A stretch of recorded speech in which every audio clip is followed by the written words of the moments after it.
we're going to have to go back to the drawing board and bring all those guys back and get them a fair opportunity to go on 2 days so we can get a fair look at them, give them a fair opportunity to make ball clubs. That's a lot of kids.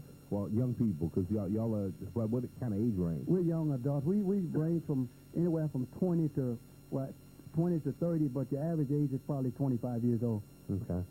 So that's a lot of guys. Did they feel that they had a chance of getting on with you guys? Yeah, a lot of the guys, naturally, a lot of guys come try out. They feel that they're the guy, but, when it all boils down, we only have like a 30-man roster, so when it all boils down, a lot of people are going to be disappointed, but then, on the other hand, a lot of people would have gotten the opportunity to try out for a professional football team.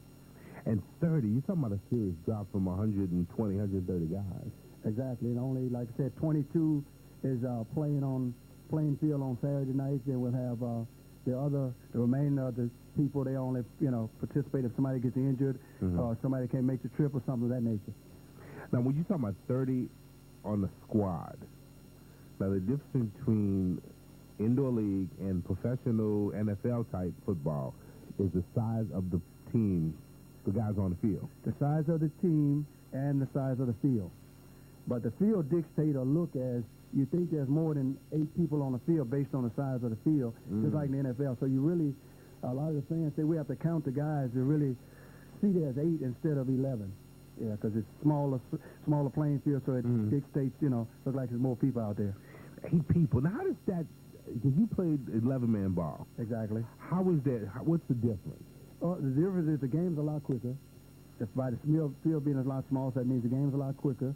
Then you get a lot of real hard-nosed football players in arena football. Because on the 11-man field, a lot of these guys that's playing today in the NFL is not going to take some of the licks that these guys take in the indoor football. Really? Yes, sir.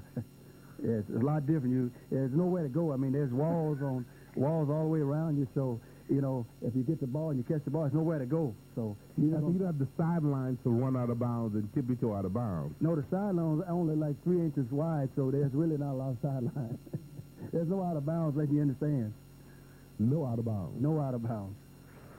That makes it kind of difficult to try and avoid that hit, though. Exactly, but like I say again, those are the Iron Man type guys that plays that game. I mean, you have to be a real Iron Man type football player to play at that level. Now, how long are the quarters? The quarters same as 15-minute quarters. The same quarters as the regular NFL football. Yeah. So you're getting whooped up. I mean, you playing a 15-minute quarter with no sidelines and only 8 guys on the field. You're talking about some heavy football. That's not. It's some serious football, and that's where all the excitement takes place because of the magnitude of the game. That's why all the fans thing gets into it because of the excitement of the game and the magnitude of the game. And now the fans are closer than they are in a traditional football game. Exactly. In fact, the fans are in reaching distance of the players, and in this game, that's what makes it so exciting because the fans can feel they can reach over and actually touch a football player. And a lot of fans get excited about touching a football player. Because normally in a bigger arena, you don't get to do anything but see them. Exactly. No, maybe you throw a snowball at them every now and then. Exactly. They get in trouble for throwing a snowball back at them. But, man, this, like I said, I'm excited about this. This seems like this is going to be an interesting concept with you guys. Well, exactly. Well, I think it'll be a very interesting concept for home because we're trying to put it together where the community is involved. And I feel that anytime you're doing something and the community is involved, so that's a positive note right. That's a positive note there.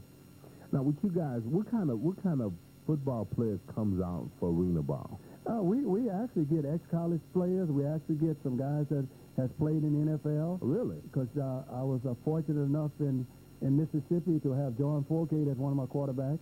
And here in Houma, we were fortunate enough with the Houma team to have Tyrone Hughes as one of the defensive backs that played for the Saints and the Cowboys. So you would be surprised at some of the guys that show up to play that game because it's the love of the game. They'll actually play. Yeah, and considering the excitement involved in it and the speed involved in it, I would guess that adds to it, too. Exactly. That adds to it. Right, exactly. That adds to it also because it's not a slow-paced game. It's always high-tempered game from start to finish. Man, now, with the Houma Conquerors, what league would you guys be in? We're in what you call the Southern Indoor Football League, and that's going to take up from Lafayette to Dallas, Texas. So we'll have a Lafayette team to play, a Lake Charles team to play, Houston, Austin and Dallas team. Yeah, that'll be in our division. So it's called the Southern Indoor Football League. So we'll be playing in the South.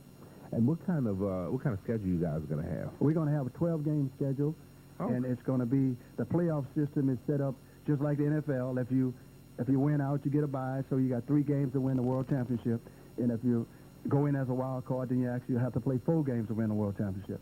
So it actually bounces back to the 16-game season. Yeah. Okay.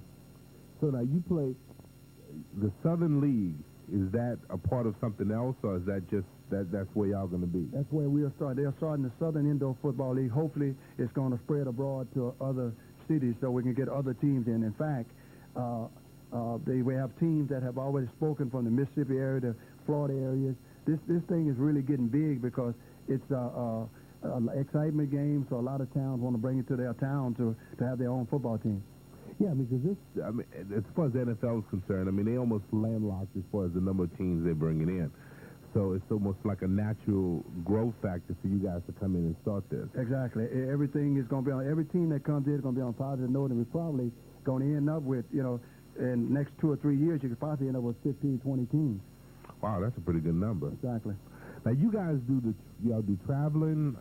We do the traveling. We do travels. In fact, we'll travel to Austin, Texas, probably the night before. We'll play on a Saturday night. We'll try to travel back. But then we have some trips that we call turnaround trips. That's a trip that we can make in that same day and return that night after the game. And how many games do y'all play actually in Houma? We're going to play 6 games in Houma. Okay, so you play everybody twice. Exactly, everybody twice. Okay, that seems like an interesting setup. Exactly. Now, the administration, who's the brainchild of this thing? Franklin Thomas is the owner and head coach of the football team. Him and his wife is putting the team together. Then they brought me in as the director of player personnel because I've been very successful in recruiting good character players. Because my main issue with players is good character players. Then I look at the football aspect of a player because my thing is the community's involved, so I want to make sure that I have good people that's playing in the community, and that's the kind of players I go after. But I've been doing this probably 22 years, and I've been very successful. Oh, really? Yes, sir. I've been very successful in doing it this way, so we're going to continue to do it that way because it seems to be the right way to do it. And just to talk a little bit about that aspect of professional sports, had that bad boy image. Is that good for the sport? Well, it's good for the sport if it's controllable. But if you got the bad boy image and it just starts on the field and ends on the field, that's not a problem. But if it's a bad boy image that starts on the field and ends in the public, then that's not good. And those are not the kind of people that I look at and the kind of people I recruit. It's okay to be bad on the field because some guys have that bad boy image on the field, but I like the guys that can maintain that image off the field and be a professional. Like Juan Artest running in the stands and beating up on fans, and Michael Vick with the dogs and all this kind of stuff. That kind of puts a black eye on the professional athlete. Exactly, but like I say again, you only have 1 or 2 guys that really get out there and do those kind of things, but the majority of your football players are professionals. And like I said, with the Artez and the Michael Vick things, those are what I call thuggish acts, and I don't tolerate thuggish acts, not even on my football team or around my football team. Yeah, because that does lead to, especially in this, because this is a small community. Exactly. Houma is a very small community, and word travels fast, and the only thing that I want to travel for the Houma Conquerors is good words of that the team is doing a real good job, the community is very involved, then we want to start on a positive note and end on a positive note. Those are the things I'm looking for. Now, you guys plan on doing some public relations stuff. Exactly. We're planning on going into the schools and the hospitals and trying to touch some of these younger guys to let them know what the professional's life is like, and tell them how to get to that point, and try to keep them monitored to actually going the right way and not the wrong way. Yeah, get some direction. Exactly, get some directions, some positive directions. And people look at professional athletes as role models. Exactly. You would be surprised, at the kids that wear jerseys with players' numbers on it that they really admire. And back to what we were talking about earlier about the bad boy image, you really don't land in a young kid's mind a bad boy image, because that could be the guy that a kid really admires, then all of a sudden he goes to the stand and beats up somebody. Then young kids say, well, maybe we can do that. But see, that is not the right way to go, and that's what we're trying to instill in them, the positive way to do things and the positive way to be a professional athlete. And I think that's important. That's very important. You know, because I had an athlete, I can't think of who it was, and his comment was, I'm not a role model. And, you know, and that agitated me because, you know, if you were not a role model, if people didn't like to watch what you do, I mean, how many teams could survive if nobody came to the games and nobody bought jerseys and nobody bought caps? How long do you think that player would last? Well, I think that player just kind of put his foot in his mouth because the fans are the teams. But you'll realize if the fans doesn't come to the football game, then there's no revenue coming through the gates, and the owners can only supply so much. So the owners really rely on a great portion of the fans to build the team, you know, and make the team work. And if that kind of thing happens, if he said that made that statement, I mean, I call that a guy that put his foot in his mouth and not really concerned about anybody but himself. And a selfish football player is not going to give for. You know, fans are not going to come to watch you. They're not, if they feel you feel that way, they're not going to come to watch you. And eventually, if you get 3 or 4 guys on a team like that, I mean, you could lose a lot of fans. So you got to be very careful of what you say in the public, you know, in the public eye. Oh, yeah, because people, kids especially, well, not just kids, even adults. Because, you know, one of the things that when the Saints came in training camp, there were hundreds of people, if not thousands of people, that came and watched. And there were a lot of kids, but there was a lot of adults that were living through this team. Yeah, you'd be surprised that, I mean, people think that football is a kid's game, but you'd be surprised at how many adult kids you actually have in the stands, because most they love their team and they represent their team by wearing the jersey and that kind of stuff, and they talk their team up. So you have a lot of adults involved as well as kids, because you got a lot of adult kids. You know, a whole lot of adult kids when it comes to football, exactly. Because I often wondered. I said, yeah, I looked at the black and gold game. We had 12,500 people max out Gidger Stadium in 98-degree weather. Now, Gidger Stadium is not a covered stadium, so we had ambulances and tents set up to hydrate people, but nobody was leaving. Exactly. Well, they were staying there. Yeah, well, that just tells you how much people love their football in the South. You know, South really loves their football. The fans support, like the Saints have been here for 40-some years, and the fans, they still have sellouts. That tells you that the Southern people down this area really love football. And that's one reason that we try to target Houma as one of our sites for our football team. We know one thing, people really love football. And we're trying to bring a good product so they can really enjoy and get into it. Well, that's the one thing that we were talking before the show. I saw the number of people coming just to a practice. I saw the people, I know the people that have season tickets. It's almost like this area is right for a professional team to come in with a good product and give these people in this community something to bite onto. Yeah, I think if this come in with a winning team, because you know everybody likes a winner. I mean, even I like to coach a winning football team. So the people here in this area, in this community, I can promise them one thing: that they will get a winning product. They will get something to come see, and they will be excited about what they're seeing.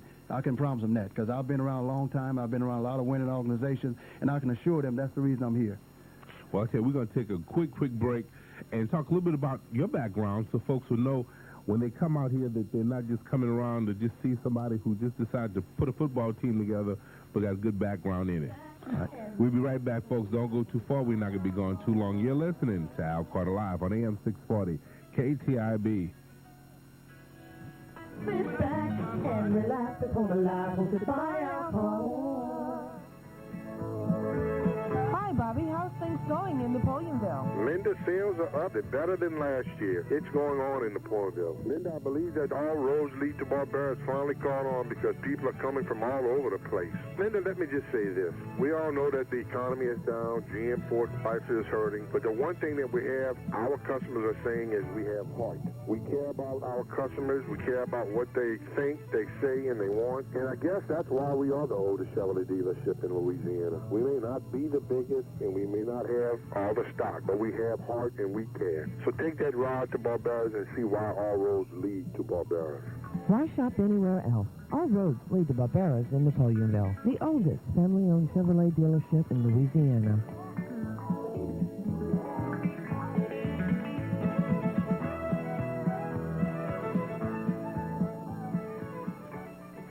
Tired of not being able to find a full-service gas station? Look no further than Houma, 1300 Canal Boulevard in Thibodeau. Mike and the gang offer a full line of services: brake pads, oil changes, tire repair, new and used tires, mag wheels and rims. They'll keep you going, and if you're planning on moving, make sure to stop by Houma. Houma offers budget truck rentals, trucks of all sizes, and moving supplies, boxes, tape, and bubble wrap. The service that can't be beat is Mike Houma, 1300 Canal Boulevard in Thibodeau. Y'all ready for this? From 6:40 a.m. KTIB this Saturday for basketball at its finest. The New Orleans Hornets take on the Detroit Pistons. Pre-game is at 6, the tip-off at 6:30. Stay tuned to 6:40 a.m. KTIB, your Thibodeau home for the New Orleans Hornets. Basketball on KTIB brought to you in part by Cycle World of Houma, A&G Refrigeration, and Barbera Chevrolet in Napoleonville.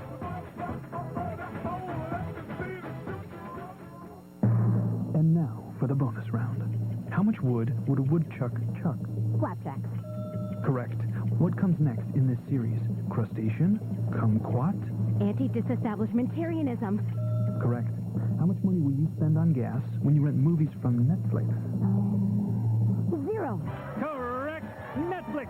Rent as many movies as you want for only $8.99 a month. No late fees ever. Start your free trial today. Netflix! See terms of use. The dollar still buys a lot of precious metal because right now at Cycle World you get great customer cash on select Star motorcycles and low financing on all models, like the legendary Roadstar with fuel injection for smoother, more responsive power. Or rule the road on the 113 cubic inch Roadliner. Feel like traveling? With locking side bags and detachable windshield, the Stratoliner gets you there in powerful style. Or get yours and everyone else's hearts racing on the new chopper-inspired Raider.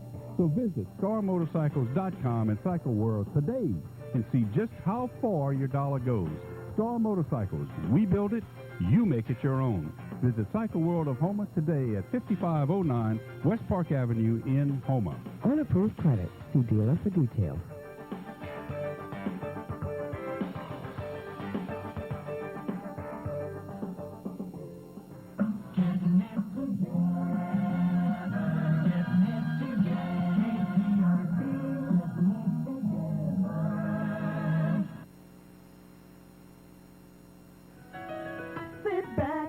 Relax at home alive, hosted by our partner.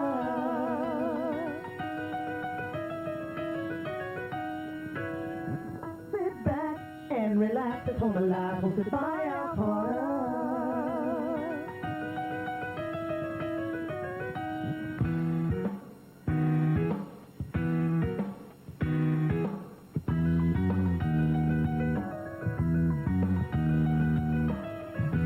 Welcome back to Alcohol Live on AM 640 KTIB. Questions, comments, that number is 985-447-6409. That's 985-447-6409. Quick programming note, we will not have a show on Monday, which will be Dr. King's birthday. We do have a Hornets game from 2 to 6:30 that afternoon, but I will be at St. Luke's Community Center at 11 o'clock, a part of a program that NAACP and Lafourche Parish is having. They're doing the march at 9 o'clock, and at 11 o'clock there is a program at St. Luke's, and we will be back on Tuesday the 20th with our guest, Dr. Glenn Tizzo. That morning, President-elect Barack Obama will be sworn in, and we got a couple of things happening on that day. Glenn will be here to talk about the upcoming administration, and our good friend, local attorney Matthew Block, will be at the inauguration, and we will be talking to him live from Washington, D.C. He's going to give us update what's going on, what he sees, and I could imagine one of the things we talked about today was the crowd. They anticipate at least 2 million, not 200,000, 2 million people in Washington, D.C. for the inauguration, so it should be an awesome, awesome event. So Matthew will be on from Washington.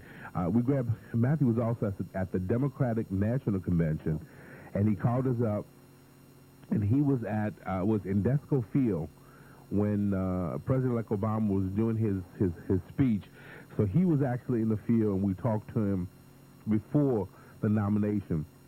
We also had folks at the Republican National Convention, so we tried to do some live stuff to get that excitement. If I can't go out there, I'm going to find somebody there to get the excitement of it. So we may actually do some live stuff from you guys and give you a call during the game and tell me what's going on. Very good, very good. Coach Maiden is not doing the game. We're not talking during the game. My guest, Coach C.J. Maiden from the Houma Conquerors, which is our new indoor football team, and we're looking forward to it. And, again, season starts when? April 25th. April 20th. That's right around the corner. Exactly. So we don't have a lot of time, but we're really getting on. We're really getting things done. How y'all gonna feel a team from? Let's see. This month. This is January. January for I'm just throwing it together. January, February, March, and April. That's 4 months. You got to put 4 months. You got to put a team together. Yeah, well, it's a lot of work, but there are a lot of people that's involved. We did it before, so the time frame might seem short, but it's not really that short because we really know how much time it takes to to cut the team down to what we need to cut it down to, and we know basically how long it takes to practice to really get a team ready. So a lot of the guys that are going to come out are going to be. We got some Arena 2 guys that played, and we got some indoor football players that have already played. So that's going to help a lot, too, that we don't have to do a lot of training with those guys. So the new guys will be the guys that we really have to spend a lot of time with. So the time span seems short, but it's not really that short because, like I said, I did this before, and 4 or 5 other teams. So, How is that transition from an 11-man team player to an 8-man team player? I mean, is that a difficult transition for a guy to make? It's a very difficult transition for a guy to make. You can see a lot of guys used to running out of bounds. Then you see some hardcore guys that they like to run over you, like wide receivers, running backs, that kind of stuff. So those are the kind of guys that we talk. We talk to the guys that are what I call Ironman football players, hard-nosed football players that don't mind contact and don't mind giving contact. Those are the kind of players that we target. So you have a lot of noise during the game, I can imagine. A lot of noise during the game, a lot of excitement. A lot of smacking. A lot of knocking off the walls, something like pool, bouncing off the walls and stuff, So it's really very exciting. Tell us a bit about your background. If you can put a team together in 4 months, it looks like this is not your first time in the rodeo. Well, just started all the way back to when I got out of the league, back to the Kenner Knights. I was coached a minor league football team for 4 or 5 years with a great friend of mine. He wanted me to coach his team for him. So we won 3 world championships with a minor league football team. Then the New Orleans Breakers came in. Breakers came in town. I spent a little time helping them with the wide receivers. Then the New Orleans Knights came in town, which was an arena team. Mm-hmm. And that team is the Orlando Predators for a lot of people. The New Orleans Knights went to Orlando, and that was Orlando Predators. But anyway, I did some recruiting for that team. Then the guy, Eddie Kayak, in fact, a guy that graduated from Tulane, is a well-known professional football coach. He told me, say, Coach, you really know talent. You're doing a great job. So I kind of expound on what he told me. And from that day on, I've been going on out recruiting and coaching. Then I spent 4 years in Mississippi. I built a team in Mississippi. It was called the Mississippi Fire Dogs. With John Forkay was the quarterback when we first started off. Well, we ended up winning 3 world championships, which was a three-peat, which is kind of unheard of in arena football. But we did that. Then my services look like everybody calls, So then I ended up coming to Houma with a kid that played for me. He got the head coaching job. Then he called me up, wanted me to come up and help him put a team together. So we put a successful team together, and we ended up only losing 1 game at home. And wow! In 4 years, we only lost 8 games in 4 years. So we really had some talented players. And just to expand on how widely this goes to players, I have players calling me all the way from Alabama, Georgia, Mississippi. In fact, I have a close communication with the coach at Troy State. I get a lot of players from Troy State based on my reputation in Mississippi and other places. So when I call up the coach, he don't mind saying, well, I got wide receiver guy, Coach CJ, I got a defense. So he don't mind sending them down because one thing that he knows, I'm going to take care of the guys. The guys are going to be well respected. They're going to be a good atmosphere. And that means a lot. Exactly. To a player, to have a coach that understands the game and understands dealing with the players. Yeah, exactly. Because you find a lot of players that kind of what I call is kind of left outside, and if they can find a coach that really can show that he really are concerned about them, then I tend to think you get a lot more out of that kid. Then that kid is a kid that's really going to go the right way once he finds out a person that really cares about him. Because I've never been a coach, even if a player looks like he has the potential, but he's not there right now. I'm the kind of coach where I will work with that kid, and I'll try to get him right there. Then once he gets there, then that would be my project. I like what I call project players, you know. Yeah. And you've had a few of them in your career, I'm sure. Exactly. I've had some players that came out and got cut 2 times, and I'll tell them to go back, and they, you know, and they keep coming back, and finally they'll come back, and they really look good. In fact, we had a couple kids made the team that had got cut a couple times. They went back and they rededicated themselves to the weight room, or they rededicated themselves to running and lifting, and got stronger and got quicker, and it was a better product when they came back. You know, that's interesting. You said I was talking to somebody the other day, and we came the salaries of professional football players, and have gotten crazy. Well, professional athletes. Exactly. And for some reason, the general public, and I'll be honest, I used to think this way until I actually saw training camp. These guys get paid, you know, this kind of money for 4 hours on a Sunday, or for 6 hours in a baseball game, or for 3.5 hours on a basketball court. But then when I saw training camp, I realized that, no, this was not just 3 hours. This was a serious commitment. Well, you know, what a lot of people might not know, if you're a professional football player, you're committed to the game, your practice never stops. I mean, you're a year-round guy. I mean, it might look like you get paid to play, say, 12 or 16 games per season, but if you're a committed football player, you have a year-round job. You got to, once the season's over, you got to get in the weight room, you got to keep running, and so that way, what I call, you don't lose a step. So you want to kind of stay ahead of the game, so you got to stay in condition year-round. So really, realistically, once the season ends, sometimes that's where it starts, because that's where your practice starts again, trying to keep yourself together. Yeah, so it's like you can't take off a few months. Oh, no, you can't take off because, I mean, there's a guy right behind you might have did it all season, then you go in training camp, you get cut because you took that time off. You know, I was listening to Reggie Bush after his first year. His first summer, off season, he went to France, and he hung out with Kim Kardashian, and he was all over the place. And that next year, he was just wasted. And then Chris Paul came in the scene, and Chris Paul is, I guess, a consummate athlete at all times. And Reggie said, I watched Chris Paul and realized that I had to be committed to my sport. And he completely changed that next summer. I don't think he even went out of the country. Yeah, exactly, because, you know, you have to realize that, you know, whether you're getting paid the most money on the team or you're getting paid the less money on the team, the way I look at it, you're still a part of the team, and you're still responsible for your actions, and you're still responsible for that team. So when you come back, like you said, Reggie Bush took that time off, and he kind of lost a few steps earlier. That's what I said. If you take, you know, some time off, people can see it. You're not as efficient or effective as you could be when you come back. So, again, football is a year-round thing. If Reggie had to train the whole year like he did this year, you would have had a better result. So, you know, that's possibly some injuries. You know, you have players that's some of the injury problems that you have. You don't come back 100%. You end up getting hurt in training camp. That's because you didn't really do what you're supposed to do when the season's over.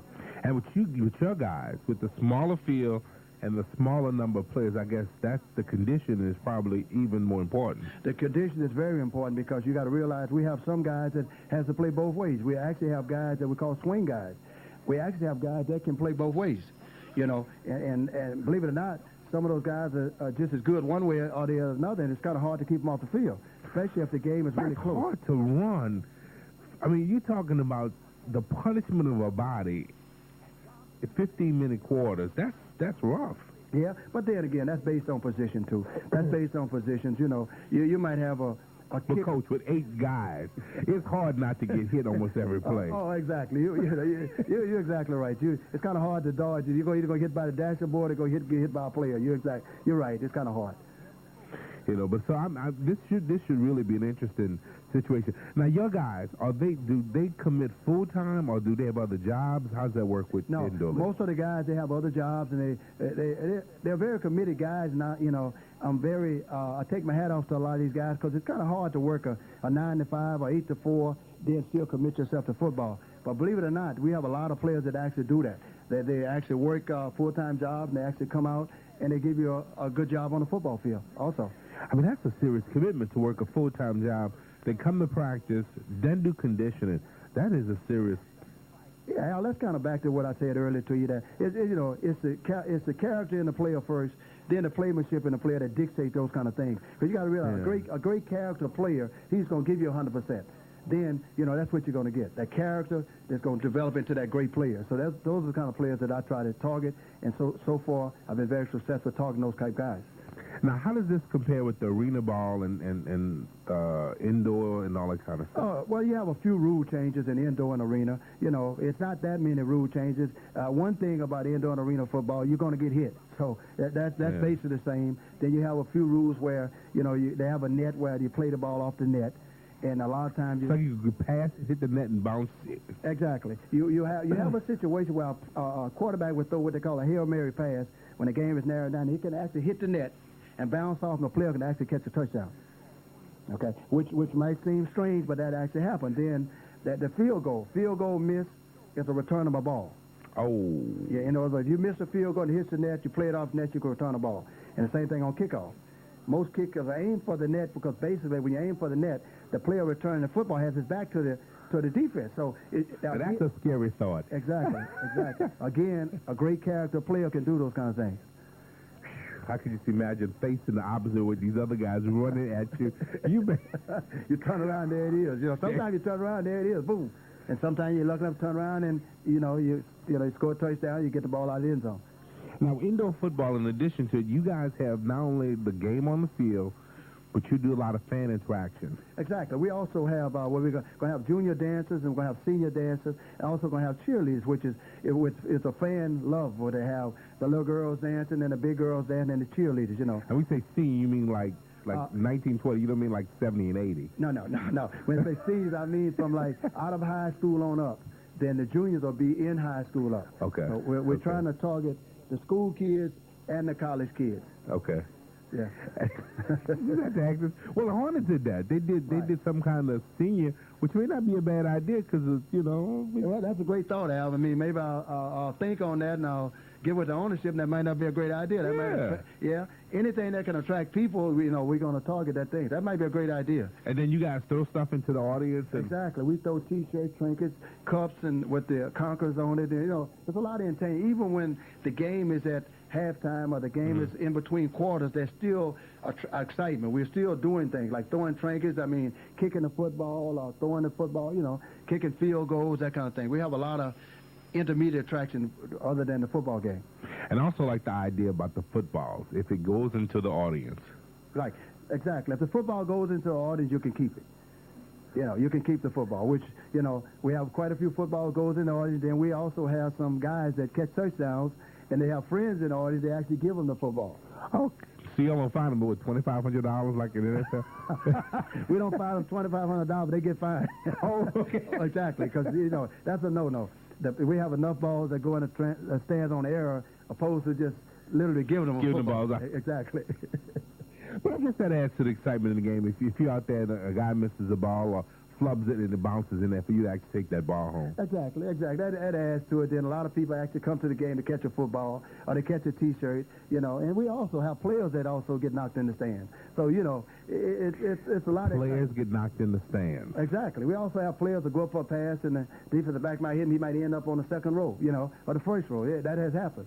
But it sounds like a combination of hockey, basketball, and football. Exactly. I mean, as far as the fan base is concerned. Exactly. The guy that thought of this game was he did a lot of thinking. He kind of combined a lot of sports together, as you said, and that's what it is, a combination of basketball, hockey, then the football game. Exactly. Well, my daughter, she made a couple of years ago, went to a Hornets game. And when the game was over, she said, Daddy, I want to go back. Now, on the surface, you figure a 7-year-old at Hornets game wouldn't really want to go back to a basketball game. But there was so much other stuff going on that she loved it. I mean, I don't think she could have told you who won the game. I don't think she could tell you if anybody made a basket. But between, like you said, the dances and shooting of the T-shirts and bouncing the balls all over the place, she was the music, everything about it, around it, was so exciting that she loved it. Right, Al. Again, like we stated earlier, that's the key. The key is getting the fans in there, and also the key is making the fans excited, and also giving the fans something to look forward to. These trinkets and stuff they look forward to, Yeah. And the little kids, believe it or not, if you bring your kids there one time, you're going to end up bringing them all the time because the kids love it because of the attraction and the excitement that it brings. because that's the part that grabs hold to the kids, and not just the kids. We keep saying that, but come on now. On the real side, the adults love it too. Exactly, it grabs hold to the whole community. That's why I always say the community gets involved. Exactly. Well, I tell you what, you guys, the season's starting in April. Exactly. April 20. Now, are you finished selecting team players, or can somebody still call you if they're interested in trying to try out for the team? Exactly. We haven't selected the team because, like I said, we had a large number out on Saturday, and what I'm going to do is going to have tour days on Saturdays and Sundays in order to narrow it down and give some of these guys a fair opportunity to make the ball club, because my philosophy has always been, with a large number of guys, I believe in giving everybody a fair opportunity to make the ball club. Did you anticipate that many people coming out? No, I didn't. I anticipated maybe 60 or 70, but not 100. So, I mean, we had 340s going at the same time. It was. Yeah. Hold on, so we got a caller. Great caller. Oh, Al, how are you? Hey, what's going on, Brother William? Did you ask Coach Maiden if I could be the first-string tackling dummy? This is William, our meteorologist. No, William, he may want you out there. It could be interesting. Put him in the outfit and let him just get hit a few minutes. As long as I get $1 a day and all the stuffing I can eat while I'm in the bag. Well, I tell you what, William, again, that's a great idea, and we'd be glad to have you. I mean, again, we'd like to have all the attraction that we possibly can have. That'll be something added that we can do extra. Get you out there and get you bounced around a little bit, and we just go from there. Yeah, because all my ex-wives say I don't have a brain, so it can't get damaged. So. Well, I tell you. Well, let's say we put him in one of them the big Chinese blow-up suits. Okay, we can do that. And we'll just bounce you around for a while. Oh, that's pretty good. And then my nickname can be Rice-A-Roni or something. Yeah, we'll find a name for you. But, no, Al, I have to call to tell you about Coach CJ because, for the 3 years that I had season tickets to the Bayou Bucks, I don't think I found a more energetic coach than he when it came to keeping people focused and sticking with the game. The 3 years that we had indoor football in Houma, under the old NIFL banner, it really was a lot of fun. It was very enjoyable and interactive, throughout the entire course of the game. And, hopefully if the SIFL is going to be anything close to that, if not more, I think folks are going to really want to fill up that arena down there because it's a ball of a celebration. In fact, this form of indoor football, Al, I followed going back to '98 when my friend Buford Jordan and his Louisiana Bayou Beast of Baton Rouge won the PIFL championship that year. And so it is really enjoyable. And plus it's inside in a nice temperate climate. So if in the late spring and summer we're going through our typical hot and humid weather, you'll have a nice, enjoyable atmosphere to be sitting in as well. Yeah, William, I would like to thank you for the comments that you made, and I can appreciate that, and you can let all the other fans know out there that my energy is still the same, and I'm still here to win football games. I'm still going to bring a winning football team to Houma. You can let the people out there know that, winning is my reason for being here and giving these players something exciting to do. And also, you and I have something in common because in different times... You're exactly right, and he was a great coach, and I think that maybe some of these things that I have, it was handed down by him so far as the energy and the way that I do things, and meaning that character before the player, because I believe in a character player can be a good player. So Hank felt the same way. Well, I have to tell you a story from the days of the Bayou Bucks that I've never made public before. And Al, you're going to get a big kick out of this. The head coach of the Bayou Bucks for 3 years was a nice gentleman named Jack Phillips Jr. And every Monday, I believe it was, Jack would do a live radio show at another outlet. Well, Jack was always known for saying these catchphrases. And when I would go to the radio show and sit down at the tables at the restaurant it was held in, I would actually have bets with the fans sitting next to me. How many times Jack would say absolutely during a conversation? He loved to say absolutely and no problem. Exactly right. Absolutely, you're exactly right. And so it really became a running gag whenever we would see him in person, and we would all in our minds we would secretly take notes on how often he used these adjectives, and it was just one of the fun little sidebar things we do, and of course meeting the players right after the games as well was always pretty neat. But it was always a fun time. and I can't wait to continue to monitor things here in the media to see all the events y'all be doing as we lead. Oh, that reminds me, silly me, the most important question I should have asked. When is the kickoff of the season? Okay, the season starts April 25th, which is a week after Easter. But it's not tentative yet now that we know whether it's going to be home or away. We go to the league meeting February the 6th.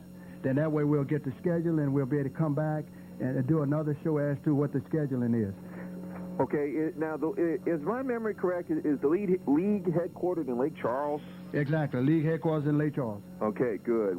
Well, listen, Coach CJ, it sounds like a whole lot of fun, and I'm so glad this sport is coming back to Houma, because it really was a lot of fun a few years ago. It doesn't seem like it's been almost 5 years since we've been without it.